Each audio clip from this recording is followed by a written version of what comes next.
Hello, good evening to all of you. So today our topic is how to write notice or what is the basic concept of notice writing. So in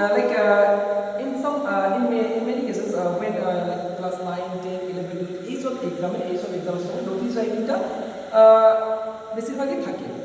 তো notice লিখতে হলে কোন কোন জিনিসগুলো মাথায় রাখতে হবে আজকে আমরা ডিসকাস করবো এই ব্যাপারে। ঠিক আছে, চলো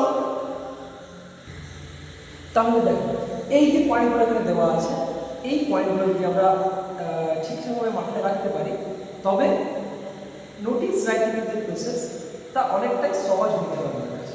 ওকে, so let's discuss point number 1, written in a box. যখন তুমি নোটিস লিখছো একটা জিনিস মাথায় রাখবে যে নোটিসটা যেন একটা বক্সের মধ্যে লেখা হয়। ঠিক আছে।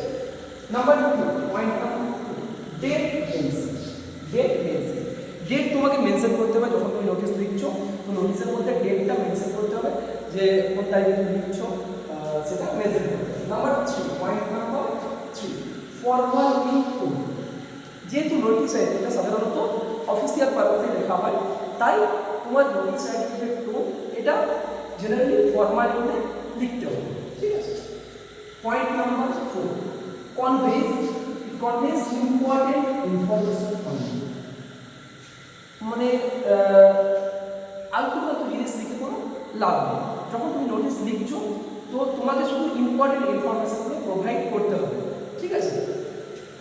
পয়েন্ট নাম্বার 5 হচ্ছে মাস্ট অ্যান্সার হোয়াট, কি, ওয়েন, কখন, হু, কে, ওয়্যার, কোথায় অ্যান্ড হুম, কাকে। সো কি, কখন, কে, কোথায়, কবে, এইসব কোশ্চেনগুলোর অ্যান্সার যেন এইসব কোশ্চেনগুলোর উত্তর যেন থাকে তোমার নোটিস রাইটিং। ঠিক আছে।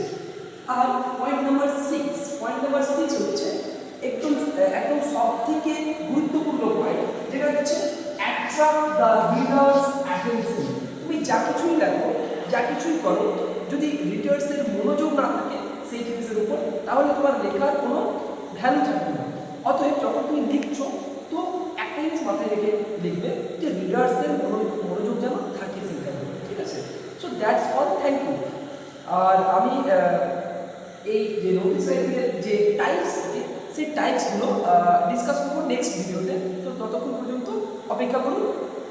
Thank you.